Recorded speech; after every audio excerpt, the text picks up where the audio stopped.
Honecker gets brought back into the soup. When DNA testing is done in rape cases, all of the consensual sexual partners have to be identified. What we have to account for and understand is that in taking samples like this, one has to account for prior consensual sexual intercourse. And therefore, one has to account for the DNA types of those individuals. Sheriffs located the second boyfriend, took his DNA sample, and scientists performed a more sophisticated DNA test called a polymarker test, which types 5 genes at once instead of just 1 or 2.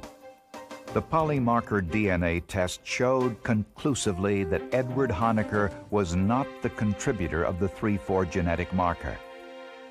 Edward Honecker was innocent. In October of 1994, Governor Allen called Honecker in prison and told him he was a free man. He said, "I feel that that jury made a mistake." He said, "As of this moment, you are a free man."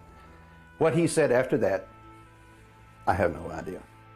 After 10 years in prison, Edward Honecker walked out of the Nottoway Correctional Facility into the arms of his family and friends.